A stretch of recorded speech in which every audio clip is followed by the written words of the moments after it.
I had no systems, no funnels, no nothing, and I just kind of like operated from instinct. And instinctively, I just learned that people just like people. Today's guest has built a 7-figure brand by age 27 and now ranks as one of LinkedIn's top creators with over 260,000 followers and millions of views. Day one, create a simple offer. You don't need a logo, you don't need a website, you don't need anything else. You just need Stripe and an offer. We as humans in this technology economy, we do not allow ourselves to think anymore, especially if you're an entrepreneur, especially if you're a high performer. I think that AI is going to play a massive level in anything, not just personal branding. I think it's going to make personal brands even better. The problem with the majority of people that come into the personal branding world is that Today's guest has built a 7-figure brand by age 27 and now ranks as one of LinkedIn's top creators with over 260,000 followers and millions of views. A Forbes featured entrepreneur, she's helped hundreds of coaches, students, and CEOs turn LinkedIn content into cash without paid ads or fancy funnels. She's also taught over 1,000 students to build personal brands and monetize their expertise. She's the co-founder of LA Digital, co-founder and investor of the AI platform Clio and Literally Academy, and a leading strategist for ambitious creators and founders on LinkedIn. Lara Acosta, welcome to the Masters of Lead Generation podcast. Hey, nice to meet you. Thank you so much for having me. So nice to meet you. I've been following you on LinkedIn for a while and now on your YouTube. And one of the things that I really admire about how you go about content is that I think you're really, really good at building one-to-one relationships, but in a one-to-many format. What is your philosophy on how you do that with your content? Honestly, I think that having no philosophy is the best philosophy. Too many people online try and overcomplicate the idea of community building, and it loses that authenticity in itself. We've over systematized the entire process of building a brand that oftentimes people get confused as to, oh, I need to do this and I know to do this. Like me being such a, I guess, ADHD style person, I had no systems, no funnels, no nothing. And I just kind of like operated from instinct. And instinctively, I just learned that people just like people. People like realistic conversations and no more interactions. And so what I found was that the more I was just simple, the better connections I made. And that's how I ended up building multiple businesses, really. That's awesome. And so to touch on that, the overcomplicated part, because you coach a lot of people, where do you find that people are getting stuck in their own head or overcomplicating content? It starts in many ways. The thing that I observe the most is that people aren't stuck with the content ideas. Most people already know how to create content, and if not, they can easily go to ChatGPT. But what stops the majority of people is imposter syndrome and the fear of being seen and the fear of being judged. Those are the main three things that cause people to not want to create content. It is not the strategy. It is not that they don't know what to write about it. It's simply they are scared of being seen. But then they hate feeling invisible. So it is a consistent paradox with people nowadays. I agree with that. I think a lot of it's mindset, and then they procrastinate and they never get it done. Or when I've run my coaching programs or just with my friends who are like, oh, how should I do content? And it's like, you just have to be okay with being cringe and awful at it. And then you kind of can figure it out along the way. Like when I first started my YouTube channel, the lighting was fucking cooked. It looked like somebody was off screen with a gun, like, you know, trying to make me like shoot content. Like you don't start out good, right?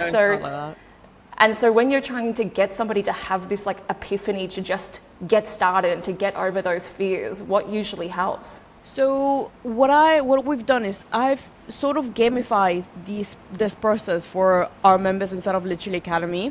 So Literally Academy was built off exactly how I built my personal brand and business step by step. And step number one was finding a community where I could get dopamine from creating content. The problem that most people have is that they feel lonely in this journey because they're changing too fast and too quick, that they don't belong here where their old people and their old friends are, and they don't fit where the big, top dogs are. So there needs to be a space where people meet in the middle, where people are learning new things. And so I created this community, and I had access to a community as well when I first started, where everybody set a goal. It's like, okay, you have 30 days to do something. And so I found a dopamine hack where instead of going onto social media and consuming content and brain rotting myself, I was learning a new skill, showing my wins and posting it in the community, and then getting that feedback loop of people supporting me, which became quite addictive. So that is usually the first step that I make people take. I put them through a 30-day challenge where they have all the templates that are based on my most viral posts, and then they get them inside of the community. They start posting every single day for 30 days. And then over time, if you do that for so long, one post is meant to do well. Like, it's just the law of repetition. And you just do it. And then people just get that initial feedback loop. They get that competitive advantage. And then I read this book, it's called The Winning Effect. And so when you get the winner effect, is basically you get one small win that then makes you pursue the bigger win even faster and for longer, because you have that realistic, approach now that you can do it. You did it once, then you can do it again. I love that. We, in our coaching program, we call it the champagne moment. So it's like, okay, look, how are you going to celebrate? What's it going to be? What are you going to do? And I think that winning effect is so important, right? Because you need to get that momentum. But going back to what you just said before around like the dopamine from the content, and it can be quite addictive. I totally agree. And one of the things that I see people go wrong with is that they get the dopamine, but then they start to optimize for the ego on their content, right? Instead of optimizing for actually making money, which I know is something that you speak about a lot, is like, okay, we're making content, but not to just feel good about ourselves. How do we actually have content with intent and make it going? So for yourself, even when you were first getting started or when you're coaching people, how do you make sure that you're not going, oh, this post went viral and got lots of likes, I'm going to do more of that. And then it's like, oh shit, I've built a personal brand about something that is not actually in the core of my soul of what I want to be talking about. Yeah, I see that all the time on LinkedIn where people enter different courses and they teach. I literally just had a call with one of our members inside that has taken 10 different LinkedIn courses, and her brand is X, but her content is Y, and it doesn't make sense, but she's creating the viral content that is optimized for virality, but it's not even going viral because her audience is confused. And now she's stuck in this middle ground where she's not there, she's not here. So where is she going? She's not monetized, she's not getting leads. The leads that she's getting, she can't convert because she's not clear on their offer. And I think this happens when there's a lack of clarity in who you are and what you're selling. The problem with the majority of people that come into the personal branding world is that they see personal branding as this easy hack in order to become a millionaire the next day. Like they think it's like, oh, post on LinkedIn, go viral, question mark, make money. And yes, it can be like that. I've seen it happen many times, but realistically, not everybody can have that. And so what I make people do is that before anything, what are you selling and what is a problem that you're fixing, right? That needs to be clear. And then the majority of people creating content, they don't even know that. And I always say, you don't have a content problem, you have a positioning and offer problem, right? That is where people go wrong. They don't have their offer ready. So when they go viral, they can't sell anything off the back of it because their content isn't in alignment with their offer, or their offer isn't even ready. So they're missing that window. And this happens in all platforms, not just LinkedIn, but it is what happens. So what I often tell people and how to do it as fast as possible. Day one, just create a simple offer. You don't need a logo. You don't need a website. You don't need anything else. You just need Stripe and an offer. Like maybe in a document, maybe like even on a Calendly, you can do it for free if you want to. And then it's like, okay, sell your time or sell a service. If you already have a business, you can sell that business, like whatever the service is. So let's say you're an accountant and you're doing accountancy services for female entrepreneurs. Then you have that. Okay, what is the offer? Okay, so 6 months retainer for 15K. then your content is about accountancy and all the problems that are around accountancy, like financial freedom, like being able to work remotely, like how do you travel and expense X, Y, and Z, how do you achieve this? And those are your content pillars, but you shouldn't be talking about 10 TED Talks that will change your life, or like an infographic about productivity, all these other things that won't directly bring people in that are your ideal customers, right? And so that's how I teach people to do it. It always works, but it needs repetition. Like, the problem is people will do this once and they'll be like, oh, it doesn't work. Of course it doesn't work. You just did it once. Yeah, and you did it poorly because you haven't done enough reps to even learn what is good, right? And this is something you said a couple of times now, like this finding your voice and who you are. And it just, for me, I don't know if you agree, but when I started doing content and my personal brand, it just takes time to figure out. Like, and as you said, when we first started, we didn't have a fancy website. We weren't fucking around with like perfecting our homepage. We were making sales calls and we were talking to the target market and we were closing deals and figuring out, okay, what can we price out? What is our offer? Like, who is an underserved niche? What problem do they need solved? How can we be the most valuable out into the market? And then the personal brand like starts to put rocket fuel on that. And I think people see personal brand or content as like this silver bullet to solve all of your problems, but the fundamentals like always need to be solved, right? Which is, who do you serve? How are you going to serve them the best? What's the offer and how are you going to acquire them? Your personal brand and your content is part of that acquisition strategy when you know what bait to put out and what kind of fishies you want to be catching. Yeah, I agree. Personal branding is simply an amplifier of your product and service and your values as a business. And if you don't have that locked in, then you won't be able to benefit to the maximum level. Personal branding itself, it's a hack, like 100%. It's better than paying for ads. Like my average LinkedIn post gets 100,000 impressions. And so people pay for that, like millions or like thousands of dollars every single day for half that. So if you can do it for free, 100%, but the ad still needs to be good. Like, no matter how much money you spend on ads, if the ad graphic is bad, no one's going to click on it. But a lot of people are going to see it and say, that's shit. So it's the same game. And when you were getting started, what were some of the things that you did, or what were some of the things looking back in retrospect that were really important for you to help you to figure out who you were and what was your voice? And like some of those things along the way that, you can only recognize looking back that maybe you didn't do on purpose. For me, it's always been writing. Like, learning how to write literally changed my life. The more you write about your product, the more you write about your stories, the more you write about your clients, the more you understand yourself, your clients, and your problems that you're solving, the different thoughts that you have. So having a daily writing practice was the pivotal moment for me to realize my tone of voice, what I was actually interested in, the actual problem that I solved, because I started as a freelancer. I wanted to do Instagram and TikTok content creation for CEOs and other people. Then I realized actually YouTube, like long form video and short form video, I'm not enjoying this, but I do like this writing thing because it's quite easy. I'm introverted, so it makes sense. It's easy because I don't have to have a lot of material, so I cut the time and like money that I have to invest into clients, so I have a higher revenue and profit margin. Then more clients, I can serve more clients because I don't have to spend all the time editing a 20-second reel for about 2 hours. And over time, I documented this on LinkedIn as well. Like when I first signed my first 4-figure client, my 5-figure client, I documented that. And in that process, I learned how to write about things in ways that I never thought they were possible, like how to write a compelling hook, how to make an average experience interesting to a different consumer and for my ideal client. And that is the thing. But that required a lot of time and effort from my end. But little did I know that like it would end up becoming the most crucial element to my every single day.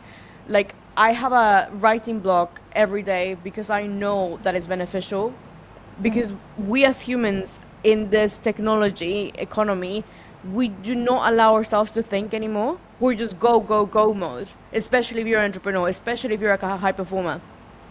But when you take time to write a LinkedIn post, when you take time to just journal, or write about your last client conversation, you unlock a lot of like paths within your brain that allow you to understand different things that otherwise you wouldn't have understood. Totally. And I agree. We don't sit with our own thoughts enough, right? And then one of the, obviously, like, I make money from content, which is awesome. But one of, I think, some of like the greatest things that have come from doing content, and especially YouTube, I prefer talking. I'm like on the other end of the extroversion scale. Sitting down and writing, like, I can do, but I love just chatting someone's ear off. So I love doing, like, YouTube comes very naturally to me. But from doing YouTube over the last couple of years, one of the biggest benefits that I've seen is being able to get more clarity in my thoughts and being able to articulate myself better. And then what does that mean? Well, it means I'm better at telling something that I have the craziest amount of the curse of knowledge of. Like, I've been doing funnels for like 10 years, done probably thousands of them now, and I get very nerdy. But when I'm trying to do sales, when I'm trying to do content, I can't get into these weird, crazy little behind the scenes stuff. I have to be able to articulate it very simply to people. And I think, well, I know because I do a different form of marketing to my clients, that's one of the biggest things that kills them is this curse of knowledge. And then there's this like awful like disconnect between they know they can really help someone. Like they know like I have this thing that I can help, but they can't figure out how to get the messaging or the articulation across. And that repetition of trying to explain it, and you'll figure it out over time. And then when you post something hits and you're like, oh, that's weird. I didn't think that type of messaging was going to land. It's all part of this like learning process and getting clarity. Well, yeah, it's I love that, and it's same. Also being articulate is a hack in business because people Yes. trust you more. If you learn how to communicate, you sort of acquire pretty privilege, but for business, because people like people that sound smart. And if you're able to create this world where information is simple for someone, then they trust you more. It's like the Feynman method, right? If you're able to explain it to a 5-year-old, you already understand it. And if you can prove that you can understand something so clearly and so easily, then people will pay a lot of money for that. Yeah, being able to explain things simply and being able to tell a good story. Those are like two skills that I think are the most important things. And even, I'm not sure if you've got a system or if you agree, but one of the things with my content is I just try to figure out like what are my key stories, like what's that narrative I want people to understand about me, and then repeating it. One of the things on my content journey is like, fuck, I don't want to talk about landing pages and funnels anymore. Like people must be over it. And it's like, no, they're not. Like you've got the curse of knowledge. You think it's boring. I want to start talking about like weird psychological stuff that I'm learning in some like book from the 50s. But it's like, no, your market like needs help with this right now. And so do you ever find that in your content that you just feel repetitive? Yeah. All the time.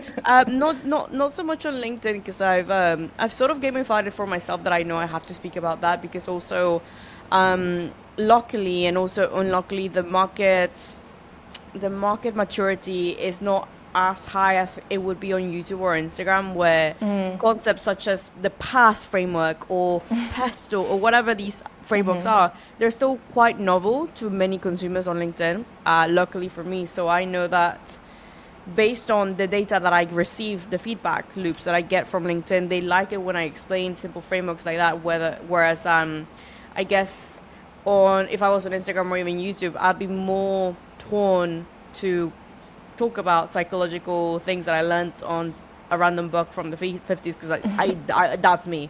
That's why I also don't create as much YouTube content, because I know that the market maturity is higher there. So the stakes are higher because people are expecting different things, right? But that's also in my head. When you're thinking about your platforms, what platforms are you on and how do you think about them differently? But how do you also keep them as part of a cohesive content system? So I'm on LinkedIn, newsletter, YouTube, Instagram, TikTok, Twitter. I'm on all of them now. Just those ones? Yeah. Yeah, just a few. Just a couple. It didn't start like that, and I never intended it to get this big, but at this point I have the blessing of income that I can afford a variety of teams that allow me to go omni-channel the way I wanted to.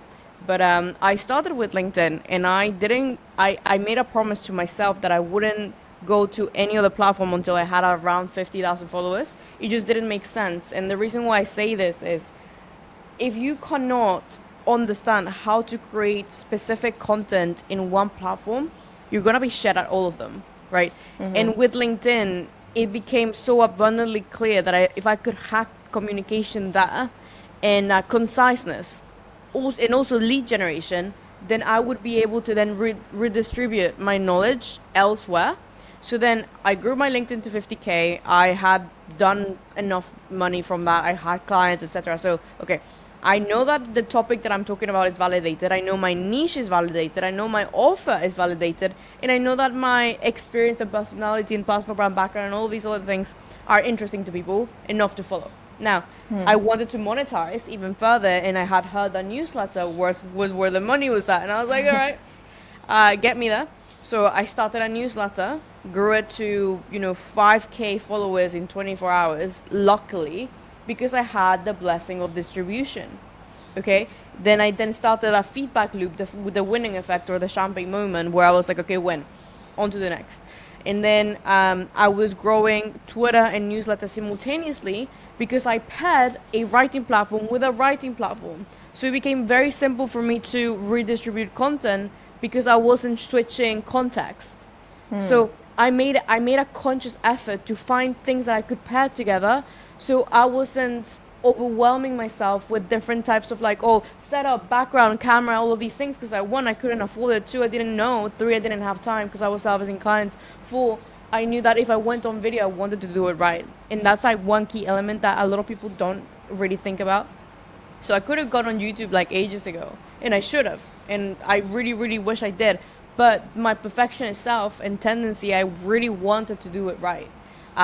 What did right mean to me? Setup, camera, lighting, all of these things that I didn't have. And I also wanted killer editors. But I knew that if I wanted to have killer editors, I had to make killer money. And so I went ahead and did that, and now I'm able to then go all in on YouTube, Instagram, TikTok, etc., etc. Awesome. And how do you think about all of your content as a system? So I've had other people on, I don't know if you know, Wiz of Ecom, or there's a couple of other people that are building big personal brands, but everyone does it really differently. And I think that's something important to note, is there's not one right way to live your life, and there's not one right way to do this, but there is the right way for you. So what have you found is the right way for you? Do you lead with LinkedIn? Is that do you come up with those ideas and then everything else is from that? How do you do that? Every platform for me has a purpose, and for example, I love Wiz of Ecom, by the way. I'm a big fan of his content. But my approach is quite different. His videos are quite simple. Mine are very highly edited, and they're almost, I don't create them to make leads, and that's the problem. So the reason why I do YouTube content is because it's my creative output. So the reasoning to that is, okay, I've got validated content on YouTube, on LinkedIn. I can easily turn this into a script. So we've got the validated hook that went viral. We use that as a title. We've got the content that is the basis of the script. And then we've got the different call to actions that I have on my LinkedIn landing page, right? And so within the scripting, I do get quite passionate because I love writing and storytelling. And I've always wanted to be a YouTuber. So my approach there is more creative rather than lead generating. If I was to approach it in a lead generation way, I would make a video a week walking people through my frameworks, right? But that's not the point, and I don't think anyone watching at this podcast or anyone should copy my YouTube strategy, because it's not as profitable as it could be or should be. But I don't mean it to be, and that is 100% on purpose, because I don't pursue money when it comes to YouTube. I just pursue branding and long-term equity in my brand, and that's something that is also not discussed. I think the only person that really talks about this is someone like Chris Do, where he's always focused on the long term versus short term, right? I don't see the YouTube flywheel as a short term play. It's a long brand building exercise where I'm gaining trust at scale. And yes, we do actually lead them to lead magnet every single post that is building the email list where we're monetizing, right? So the email list is where I make the money. The LinkedIn strategy is grow it as fast as possible with as many people that are qualified, at least, etc. Funnel everyone to email. So on the front end, I'm always appearing as someone that people can trust and like, and then they know. I'm giving 99% of the things away for free that I know. I'm giving away my sales, email funnels, all of these things for free in content. And then when they join the newsletter, it's the same, longer form. And then when I do have an offer, they get pitched on the back end. And that has allowed me to build this, you touched on this at the start, a community that actually loves, likes, and trusts me, because I'm not always up on their DMs sending them offers. Like, that's not my style. It never has been, and it won't ever be. But then with email, it's easy to sell because people have opted in to be part of this list. And then it's easy to sell because I've been able to nurture them over time, being on their inbox every single morning, once a week, and then be like, hey, if you enjoy this email, I actually have something to offer for you. Or if we're launching something, then it will be like 3 emails a day for 4 days, spamming them. But they can unsubscribe at any time, you know? Exactly. And the other thing is, like, people want to buy from you at some point, right? And some of them, they're in a different stage of awareness and they're ready now, and some of them are not. But to your point, trust is the most valuable asset you can build. In this economy, you want to like bank that trust, right? But I think a lot of people, especially when it comes to content, they can't handle like fourth order thinking. It's very first order thinking where they want to like cash out straight away. So in lead generation, I think about, there's like, we want to build pipeline, right? So there's harvesting for now and then planting seeds for later. With all of my content, I just see it as planting seeds. Some of them sprout and pay off the first day someone finds me. Like, they're just like, holy shit, this chick talks good stuff, must buy, done. Some people, and I know because I do all my sales calls, some people are like, I've been watching you for years and now's the time. Like, I trust you, now's the time. And so I think one of the biggest mistakes I see people thinking with content is that it needs to work right now. And then they come across very desperate and they come across like very needy, and they're not thinking about it the right way, which is value creation. And then money is a byproduct of that value, right? But they're not thinking about, how can I wake up today and help somebody? How can I create like the best thing that somebody sees today, and like their life is better off having had found my content? Yeah, I agree. I so resonate with that. I think a question that I used to ask myself at the start, it was something like, how can I help my audience today? It wasn't about, oh, what do I post today? Or like, what is the best content pillar to use? Like, none of that. It's like, what is the one thing that I could teach someone today that they can implement today and thank me for? So I think that reduces the procrastination from content quite a lot. If you just know, if there's one thing that I could teach my younger self 3 years ago, or even my client today, what could it be? And you break it down, and it removes this over systemization of content that is unnecessary. And I've had a similar journey, I think, for what you were saying earlier, where you can kind of zap the fun out of it, right? And then it just feels like a chore, and I'd be like, it's just the wrong mindset. I'd be like, oh fuck, I gotta go and write LinkedIn content on my Sunday, like how annoying. And it's like, no, that's just the wrong shift, and you really need to understand your why and be waking up wanting to serve something outside of yourself. And so I think when your content comes from like, oh, I want to make money, this is about making money, it will never connect. But if it's about servitude and helping people and finding more people that you can help, then I think your content will always go well. One question that I often get is like, hey, whether it's about business in general or content, like how do you motivate yourself? How do you like motivate yourself to do this stuff? And I have my own answer to that, but this podcast episode's about you. So what's your answer to that? Like if someone's like, oh, how do you motivate yourself to do this stuff? I love, I don't know how to put this, but people work full-time jobs at McDonald's. They have to go to work, they have to drive to work, they have to work a job that they hate, doing things that they hate. And so if I see that and I compare it to waking up, writing 5 LinkedIn posts, sending 2 emails and hopping on 3 sales calls from the comfort of my house, I shut up. Like, no, never mind. Like, I am gonna do it. My dad used to pick cotton every single morning when he was younger from the cotton fields in Mexico in the sun when he was 6 till he was 10, I don't know. I'm sure I can find it in me to write 10 LinkedIn posts, 100% about me, you know? So I think that when you have that contrasting view of what it was then and what it was now and where you could be and what you could be doing and how the internet has literally revolutionized the way we see work and how you can actually make an income, like, it really makes me not even feel like there's a choice. I don't feel imposter syndrome. I don't feel self-doubt. I don't feel unmotivated. I just know I have to do it. And it's not I have to. I get to do this. I get to learn every single morning about the thing that I love. I get to teach people about the thing that I love. I get to change people's lives based on the thing that I learned that I love. Why would I not do this every single morning? And if there's something missing, then how can I get myself to love this more so I enjoy it more even if I don't make any money?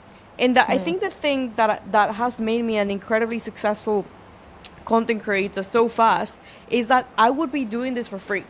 Like when I was younger, I was like filming videos from my dad's camera and to no one. My dad told me the other day I recorded a podcast before podcasts were a thing. I was just yapping for like an hour straight because I liked it. So I think that whenever whoever struggles to find it in them to create content, then perhaps they shouldn't be. And they perhaps should find something else that they actually want to do. Because I don't think content creation is for everyone. I don't think building a personal brand is for everyone. And it's quite obvious and quite common. I'm sorry I'm ranting, but it is like actually what the reality is. Not everybody should have a personal brand. And not everybody needs to. They could happily be the behind the scenes of someone else that has a personal brand. And I've seen this many, many times, even with entrepreneurs. Like my friends hire entrepreneurs all the time because they know that they could be better off making more money working for them than being an entrepreneur because they actually hate it, but because people feel like they have to have this label of personal brand or entrepreneur. They have to commit to it. But if you don't want to do it, don't do it and find something else that you actually enjoy doing.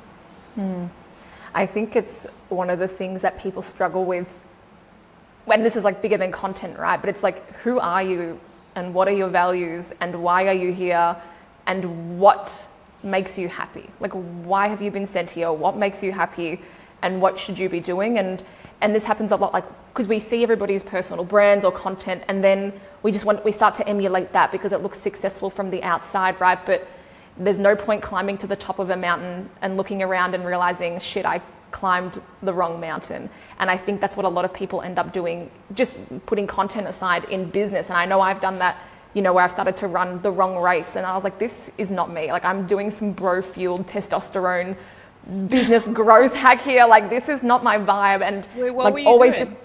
just like, I think the way that I was like testing things out and like maybe some of like my leadership style, how I was trying to scale my business, it's like pretty fresh. I was like, okay, I'm gonna like build out all these pods and I'm gonna like hit 8 figures in this way. Like, I don't want to think small. Like, I'm gonna build something big. I mean, I'm pretty hard on myself. I already am. Like, we're in 7 figures. We traveled the world while we did it. It's pretty fucking cool. But now I'm like, lock in. Like, how do I create maximum impact? And I'm in like some really cool masterminds. You went too deep into the bro scaling. I've been there. Yeah. I went too deep. And it's like, I was like, I don't care about stuff. I don't own anything. I live out of a suitcase. But, you know, it's like, oh, okay, like I've got to do this. And I found that one of the things that really helped me was creating this thing I called Alicia OS. And so it's like my manual, like my brand guide, my manual. And it's like, what are my values? What am I here for? And I just read it every day. And if it changes, but I think that's one of the things that can get lost, right? Is not knowing who you are, and then everything else gets hard. Yeah, I agree. That's so relatable, especially with the bro scaling. I think the way men and women do business is very different. I think it's not that we can't do it. Sometimes it's not beneficial to, personally, the nature of how women operate from a business sense. The more I chased money and systems, the less happy I became. And this was after I went on a bench of like Twitter. I'm on Twitter quite a lot. It's like quite male dominated. We've got people like Wiz, amazing people. Like I love. But I love them and I love how they run their business, but I don't love their business and it wouldn't suit me. It's not that their business model is bad. It's just simply it just doesn't go in alignment with my values as an entrepreneur. Even if we're gonna call it a female entrepreneur, like I made my first 6 figures based on vibes. When most bros would scale it with systems, Notion, Sapi, all of these things, I was like, I'm just a girl, and I just did it. I'm sure there's like a more systematized way, and someone could say, no, she did this and this, but how I felt was I was pursuing happiness instead of like this big goal of like having $1 billion company and 20 million employees and like all of these automation and all these. I was like, no, I'm just gonna do the simple thing, and if it happens, it happens. And the more I do that, the less stressed I am, the more money I make. 100%. The more you're in flow, right? Yeah, flow. Not force, flow. And what I've kind of come off of the back end of 6 months where I was trying to force everything, and I was like trying to build it, but not in my way, but I was like forcing it. And similar to you, like the more I use my intuition, the more I allow it to flow. Because women, I hate the shit where it's like female business owner. And even at the start when I read you the hook and I was like, no, you're just one of the fucking best LinkedIn creators. It doesn't matter that you're a chick. You're just one of the best. And so I kind of deject that, but I think it's also important to acknowledge that we're so different. There's elements of it that are true, and they must be said, but it's like, it's not a label that you... I think the problem that you and I probably have with it is that people slap it into as a label to either... I don't know. They treat it like a handicap. It's like, handicap label, it's one of those female founders. That's nice. Look, she did that, and I don't feel like I have a handicap. Like, and I know that I know that there's still issues with women and equality. Like, I get it, but my grandmas couldn't even open a fucking bank account. Do you know what I mean? Like, they were in servitude to men, and pretty much all of the women in my family have been until now. Like, the fact that I am the CEO of a 7-figure company with a very supportive partner who we work together. I can travel the world and do whatever I want. Like mind blown. And like all of the men in my life, especially like other entrepreneurs, are so supportive, like trying to like lift women up and give them a platform and make sure that there's like enough of us representing. I'll tell you this funny story. I was talking at an event, I won't say which one, and they were trying to get more female speakers. Like every event, like sometimes they're like, I know where you're going, yes. They're like, oh, I need more women, and I'm like, okay, that's fine, and I'm also the best, so just so we're on the same page. But okay, this is like a big conference, and I was keynoting, and I was talking behind the stage with one of the organizers, and he was like, yeah, we had 3 other women, but they all pulled out because we didn't have enough women. Babe, you're the problem. Get on the fucking stage. Like, do you know what I mean? And it's like, so sometimes, now I'm on a rant. Back to you. I'll give you the talking stick in a second. But it's like this thing around like being a female business owner. We have a lot of advantages that I don't think men have. I think we're more fun. I think we're more creative. A lot of them, I have a lot of guys in my company. It's a performance agency. There's not a lot of women that do it. They all say I love having a female leader. I love it. I love the energy. I love the fun. Like other places that I've worked, they've been like really hardcore or not as like empathetic. And then I don't think it's like as hard as people make it out to be. I think sometimes women can have like a bit of a victim mindset, like anyone can have, right? And they look at it's like, woe is me, it's because I'm a woman that no one's giving me these opportunities. But I just flip it around and it's like, it's because I'm a woman, I'm gonna fucking leverage the shit out of that and seize all of the opportunities that I can. I don't know, I think I just spoke for 45 minutes. Back to you. No. Over to you. I agree. I hate it when I get put on female-only panels. I feel like it's quite interesting. I know it doesn't always come from a place of, they don't mean anything by it. In fact, they probably think it's quite empowering, but it's not empowering because women are trying to get a seat at the table, yet they're making a different table, and that is my issue. And it's always been like, it's not about men versus women, it's about everybody together. And we're not handicapped, we don't need special treatment. In fact, we don't need any more special treatment. It's enabling us to either not think that we're good enough because we think that we have a special treatment, and so when it comes to being at these big tables or events, then it makes it difficult to fit in, because you've been in places where you're the architecture of the place is for you to stand out, right? I definitely, I could go on a rant about this all day, but we shouldn't. Yeah. Well, maybe a different podcast episode. But like, an interesting fact about what you're saying is that I recently watched a podcast with Kevin O'Leary on Diary of a CEO, and he actually has this interesting stat where he prioritizes hiring. Like, no, he doesn't prioritize, but he said that his best hires as leaders are always women. And he always sort of like kind of looks for women as leaders because they're the best at it. And so if someone like him can openly say that, I think that it indicates more to women that there's space for them at any seats that they want, as long as they're not making their gender the thing. It is their skill set and their innate skill set to be in flow, to be nurturing, to be happy, to be freer, to be more fun. And I think that in this race of comparison between men versus women, a lot of women, and including myself, I did this at the start, I always try to compete with these tendencies that men have and ignored what I had. And so what I have is, I can nurture, I can be free, I can see things different. We have intuition. We can, when we go into a networking event, we can literally already tell who is who without having to talk to them immediately, or even if we do, like, we already know.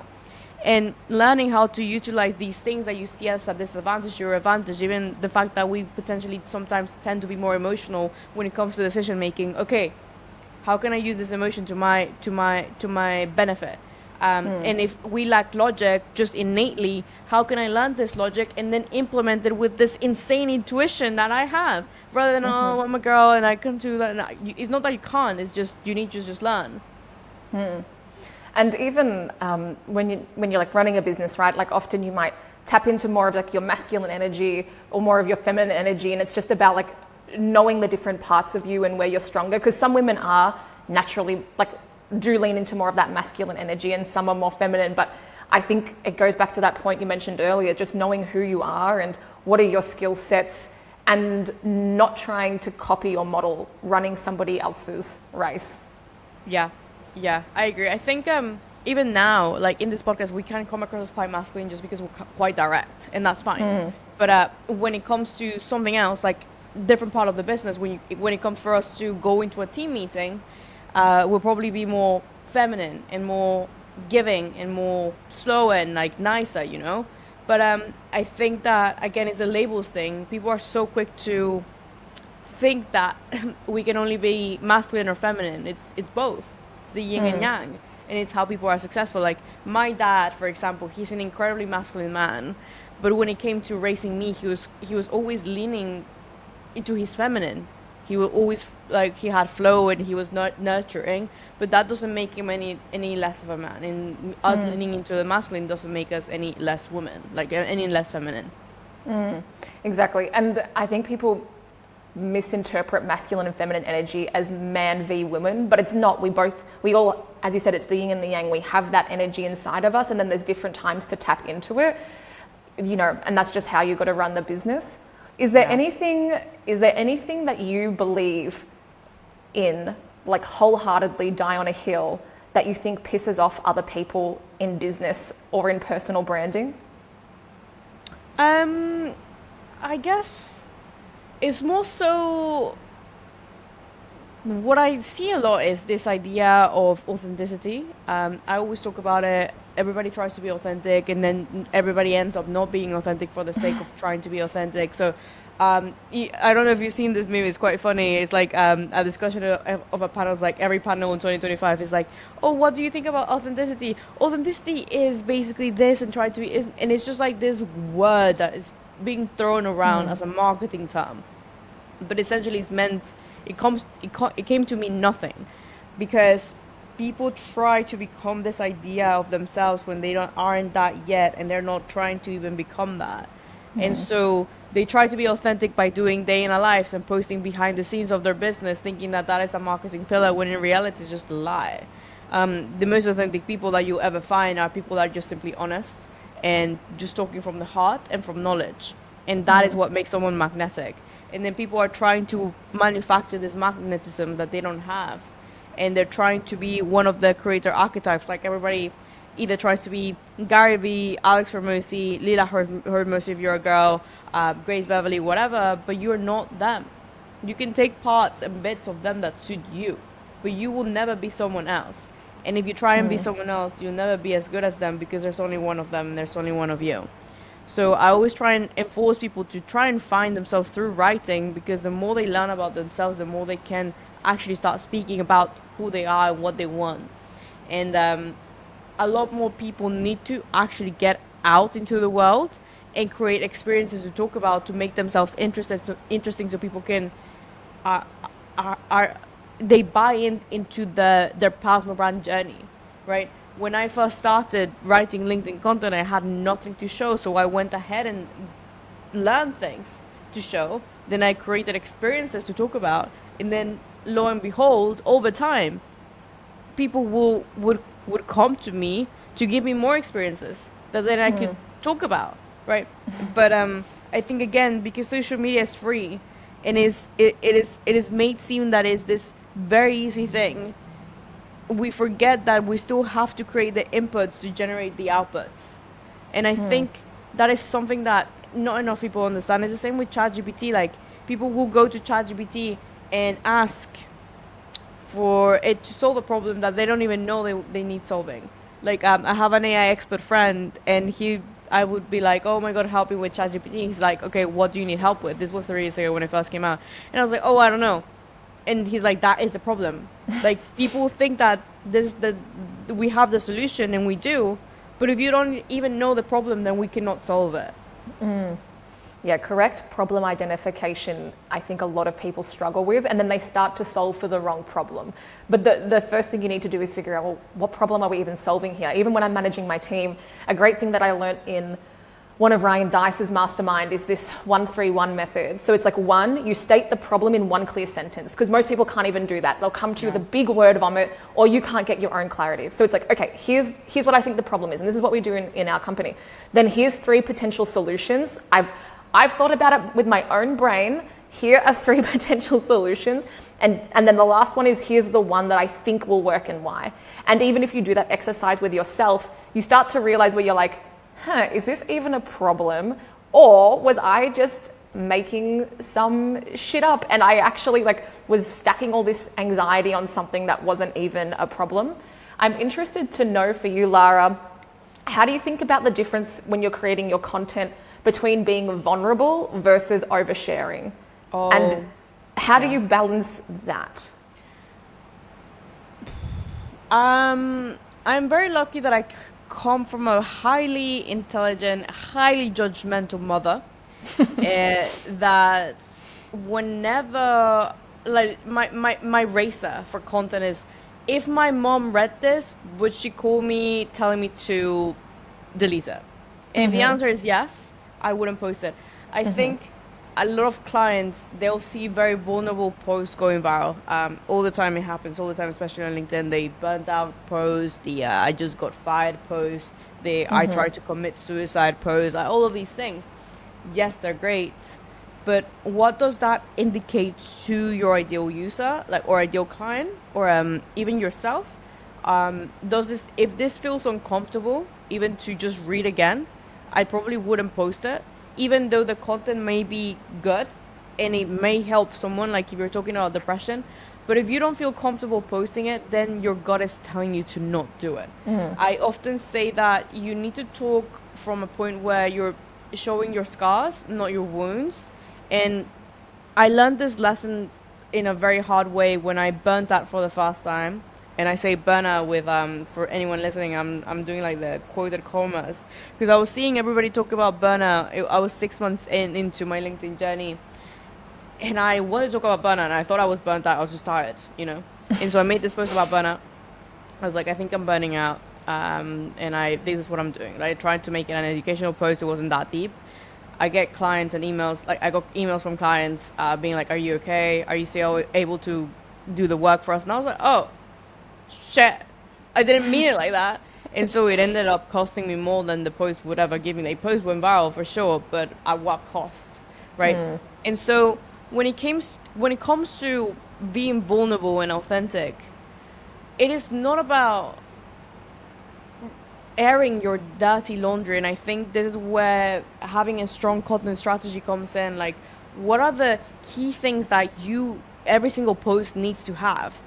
And if you're going beyond that, then perhaps you should revise your piece of content. So let's say my content pillars are personal branding, storytelling, and copywriting tips, right? So I want to write a story about me burning out. Okay, can I link it back to my business, and would this make me money at the end, or would it give me like personal brand equity long term? If the answer is yes, I'll post it, but if the answer is no to either of them, I won't, right? For storytelling, I use this framework called SLAY. So story, lesson, actionable piece of advice, and a you. And so whenever I want to tell a story, I always try and make it actionable.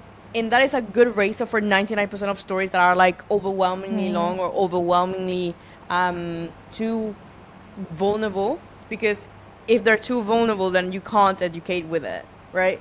There's no lesson from the story. So if I can't teach someone a lesson from it, then I won't post it. I love that. I love what you said, show scars, not wounds. Yeah. I think that's really, really good.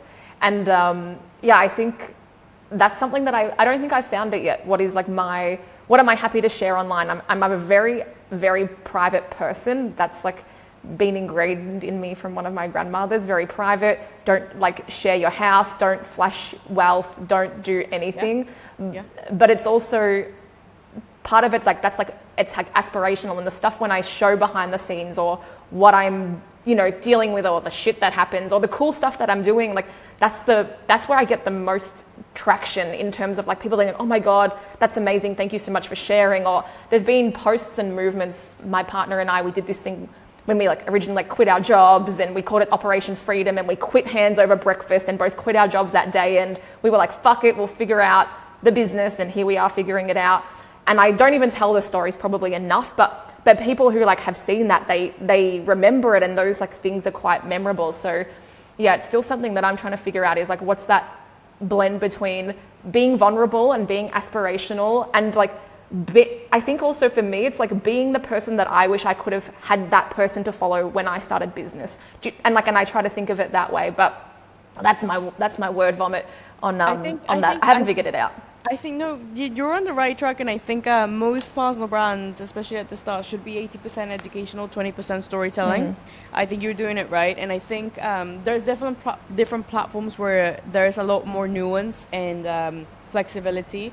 So on LinkedIn, for example, I wouldn't be able to show the handshake that I did with my husband, like you, at the start, like every single time, because it can become quite repetitive just naturally due to the low demand and low supply and over demand of content, right? If you were to share that story at least once a month, it would be quite repetitive, because a story, like you said, people will remember it for months, and then if you did it again in 3 months' time, it would be like, oh, I already read that. But if you were to do it on Instagram, where you're consistently like kind of like doing Q&As on your stories, then it makes sense. But that also depends if you're having new flow of followers. So it needs to have like this strategy where it's not just like, oh, this platform and this story. It's like, no, okay, what is the scale of growth? How many new followers do I need to reintroduce myself to? And how often? On LinkedIn, people do reintroduction posts every time they hit like 50k new followers, and that makes sense. Like, hey, I do this and that. If you're new here, like, etc. On Instagram, I really like the story setting where you can just yap, and it goes away in 24 hours. And people are expecting this repetition. They're expecting the same routine, right? Which is really cool. On Twitter, you can post a throwaway post, and then it's fine. Like, you can post a one-liner, say, hey, by the way, I got retired 3 years ago, whatever. So different platforms, different nuances, different types of stories. LinkedIn, definitely not the best place to overshare. YouTube, potentially, yes, because you have the ability to storytell. You can go back and forth in the story, and then also educate. What I try to do on YouTube is whenever I'm trying to educate, I do tell a story, and I'll often go back to, I used to be unemployed, broke, depressed, but I wouldn't get too much into it, but I'll kind of like remind people of it to my benefit, because then it allows me to then explain why they need X, Y, and Z thing. But then they'll remember that in alignment with that tip. So it is hard for sure. Like, I don't think anyone has to figure it out. Exactly. Okay, second last or maybe last question. What do you think is the future of personal branding and content in this world of AI that is not fast approaching, already here? It's already here. Currently building Clio 2.0, which is a LinkedIn writing tool. I think that AI is going to play a massive level in anything, not just personal branding. I think it's going to make personal brands even better.